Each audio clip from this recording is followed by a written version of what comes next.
নবী সাল্লাল্লাহু আলাইহি ওয়াসাল্লাম বলেছেন, যে ব্যক্তি গলায় জড়িয়ে বাস্তবে নিজের প্রাণ নেয় সে অপর জীবনে আগুনে সেই কায়দায় নিজেকে গলায় টেনে টানতেই থাকবে, এবং যে নিজেকে ছুরি দিয়ে কেটে নেয় তেমনি সে আগুনে ছুরিটাই বারবার নিজে কেটে কাটবে।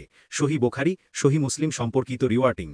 জুন্দব্রাহিমা থেকে বর্ণিত, রাসূলুল্লাহ সাল্লাল্লাহু আলাইহি ওয়াসাল্লাম বলেছেন, এক ব্যক্তি আগেকালের লোকদের মধ্যে আহত ছিল। অতিরিক্ত যন্ত্রণায় সে ছুরি নিয়ে নিজের কবজি দেখিয়ে রক্ত ঝরিয়ে মারা গেল। আল্লাহ তাআলা বললেন, আমার বান্দা তার প্রাণ নিজের হাতে আগাম নিয়ে ফেলেছে, অতএব আমি তার জন্য জান্নাত হারাম করে দেব। বুখারী উল্লেখ। সংক্ষেপে, এই হাদিসগুলোতে আত্মহত্যাকে মারাত্মক পাপ হিসেবে ব্যাখ্যা করা হয়েছে এবং যারা আত্মহত্যা করে তাদের উপর তিনি কড়া সতর্কতা ব্যক্ত করেছেন।